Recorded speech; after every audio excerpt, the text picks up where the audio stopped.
ఇది తెలంగాణ ఆంధ్రప్రదేశ్ ప్రజలతో పాటు నేషనల్ ఛానల్ ఒక మాట మాట్లాడి ఒకసారి एक फिल्म स्टार उनका बिजनेस है, पैसे लगाए पैसे कमाए, इसमें क्या लेना देना है? आपको क्या लेना देना है, मुझे क्या लेना देना है? పైసలు వాళ్ళు కేవలం పైసలు సినిమా స్టార్లు పైసలు సంపాదించుకుంటందుకే అని చెప్పి చాలా క్లియర్ గా చెప్పినావు. అది కూడా వాస్తవమే అనుకుందాం. ఎస్, వాస్తవమే అది. కానీ నువ్వు ఇంత డ్రామటైజ్ చేసి ఇప్పుడు నువ్వెన్ని పైసలు తీసుకొని ఈ జీవో నువ్వు స్పెషల్ జీవో ఈ సినిమా మటుకు ఎందుకు తీసుకొచ్చినావు? హరిహర వీరమల్లు అనే దానికి జనమంతా హరిహరో మొత్తుకుంటారు. గింతగానం పెంచుతారా అని, మీరు టికెట్ల ప్రైసులు గింతగానం పెంచుతారా అని.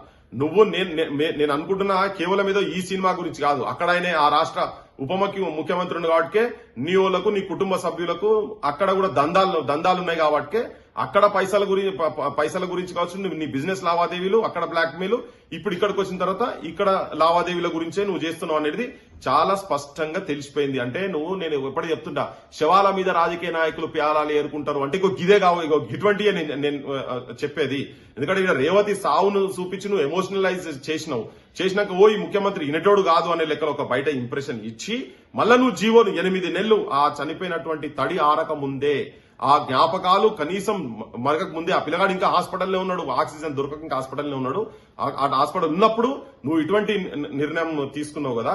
ఇది తెలంగాణ ప్రజలకు మొత్తం నేను విజ్ఞప్తి చేస్తుందంటే, ఈ ముఖ్యమంత్రి పెద్ద డ్రామాకోరు ముఖ్యమంత్రి. ఈయనకు యాక్చువల్ గా మొన్న జరిగిన గదర్ అవార్డ్స్ దాంట్లో ఈయనకు ఒక అవార్డు వస్తే బాగుండు, ఆస్కార్ పర్ఫార్మెన్స్ ఉన్నది ఈయనదని చెప్పి ప్రజలకు విజ్ఞప్తి చేసి చేయదలుచుకున్నా. ఇటువంటి మోసపూరితమైన మాటలు విని ఆవేదనలకు పోయి మీరు ఆ సినిమాలు చూసి ఇటువంటి నాయకులను దయచేసి నమ్మొద్దని చెప్పి నేను తెలంగాణ ప్రజలకు విజ్ఞప్తి చేస్తున్నా. ఆ సినిమా సైడ్ అంతా కొట్టుకోపోకండి అని చెప్పి దండం పెట్టి చెప్తాను.